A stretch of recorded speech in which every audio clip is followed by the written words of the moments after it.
നിങ്ങളുടെ favourite shows ഇനി ഒരിക്കലും മിസ്സാവില്ല. ഇപ്പോൾ C5 കാണും നിങ്ങളുടെ ഫേവറേറ്റ് ഷോ തികച്ചും സൗജന്യമായി. മുറിവിന്റെ ആഴം എത്ര വലുതാണെന്ന് അറിയില്ല.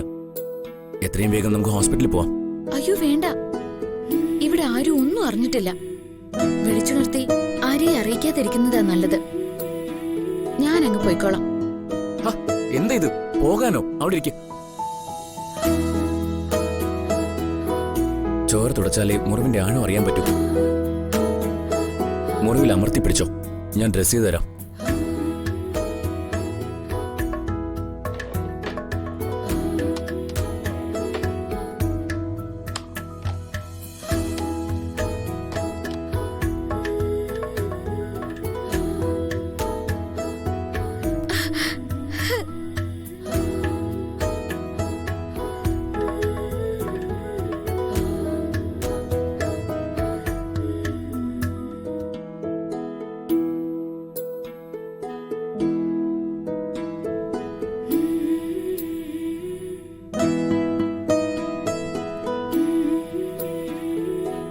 നല്ല നീറ്റിലും പുകച്ചിലുണ്ടാവും.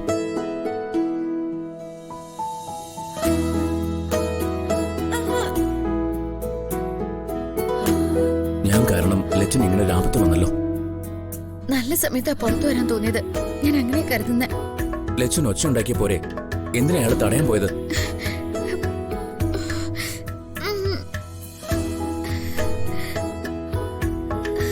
അയാൾ വാതിൽ കുത്തി തുറക്കാൻ നോക്കുമ്പോ നോക്കിയിരിക്കാൻ പറ്റുമോ? അയാളുടെ ഏറ്റുമുട്ടാനുള്ള ശക്തിയൊന്നുമില്ലെങ്കിലും കണ്ടു നിൽക്കാൻ എനിക്ക് പറ്റിയില്ല.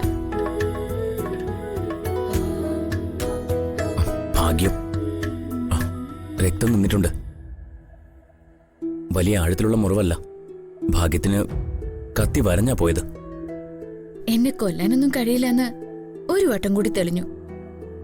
സഞ്ജുവിനെയും സ്വാതിയെയും ലക്ഷ്യം വെച്ച് തന്നെയാ അവര് വന്നത്. നമ്മളെ പുറത്തു കണ്ടപ്പോ ഒരു കൂട്ടർ നമ്മുടെ നേരെ തിരിഞ്ഞതാ.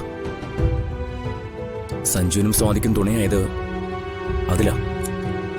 നന്ദി പറയേണ്ടത് ഡോക്ടറോടാ.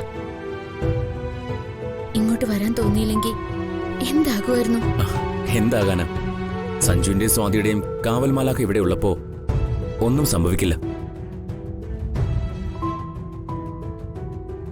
അല്ല, അതിരിക്കട്ടെ, എന്തിനാ എന്നോട് ഗാർഡനിലേക്ക് രാത്രി വരാൻ പറഞ്ഞത്?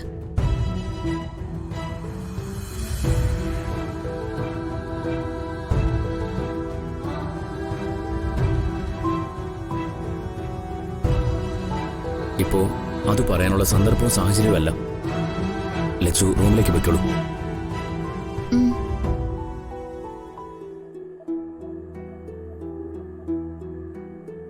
അവര് ദക്ഷ അയച്ച ആൾക്കാരായിരിക്കുമല്ലേ? ഇന്ന് ശാന്തിമുഹൂർത്താണെന്നുള്ള കാര്യം ദക്ഷ എങ്ങനെ അറിഞ്ഞു? അതറിയിക്കാൻ ഇവിടെ തന്നെ ആളുണ്ടല്ലോ. ഒരു കാര്യം എനിക്ക് ഉറപ്പായി, ഈ വീട്ടിൽ പലരുടെയും ജീവൻ ഏതു നിമിഷവും പൊലിഞ്ഞു പോവാം. ഒന്ന് നിന്നേ.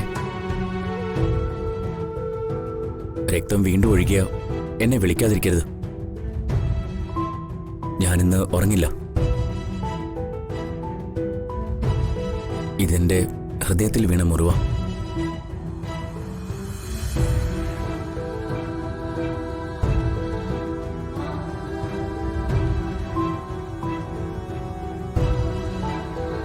ഡൗൺലോഡ് ചെയ്യൂ C5 ആപ്പ്. കാണൂ എല്ലാ എപ്പിസോഡുകളും സൗജന്യമായി.